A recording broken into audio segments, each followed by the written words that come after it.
ശരീരത്തിലെ ഓക്സിജന്റെ അളവ് വർദ്ധിക്കുന്നു. ഓക്സിജനുമായി ബന്ധപ്പെട്ട വിവരങ്ങൾ ഇനി ഞാൻ പറയാം.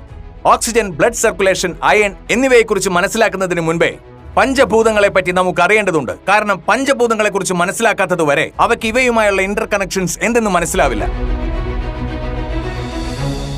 നമ്മുടെ ശരീരം ഒരു ഇൻവിസിബിൾ ഡോട്ട് കൊണ്ടാണ് നിർമ്മിച്ചിരിക്കുന്നത്. ആ ഇൻവിസിബിൾ ഡോട്ട് പഞ്ചഭൂതങ്ങളാൽ നിർമ്മിക്കപ്പെട്ടതാണ്.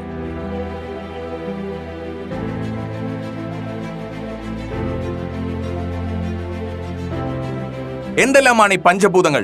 വായു, ജലം, അഗ്നി, സൺറൈസ്. പിന്നെ ഫിഫ്ത് എലമെന്റ് ആണ് മാഗ്നറ്റിക് എനർജി. നമ്മുടെ ഭൂമി തന്നെ ഒരു മാഗ്നറ്റ് ആണ്. ഭൂമിയുടെ നോർത്ത് പോളും സൗത്ത് പോളും മാഗ്നറ്റിക് ഫ്രീക്വൻസി റിലീസ് ചെയ്യുന്നു. ഇന്ന് പഞ്ചഭൂതങ്ങൾ നമുക്ക് ശരിയായ രീതിയിൽ ലഭിക്കുന്നില്ല. ആരാണ് വായു മലിനമാക്കിയത്? മനുഷ്യർ. ആരാണ് ജലം മലിനമാക്കിയത്? മനുഷ്യർ. ആരാണ് കെമിക്കൽ പെസ്റ്റിസൈഡ്സ് ഉപയോഗിച്ച് ഭൂമിയെ നശിപ്പിച്ചത്? അതും മനുഷ്യർ.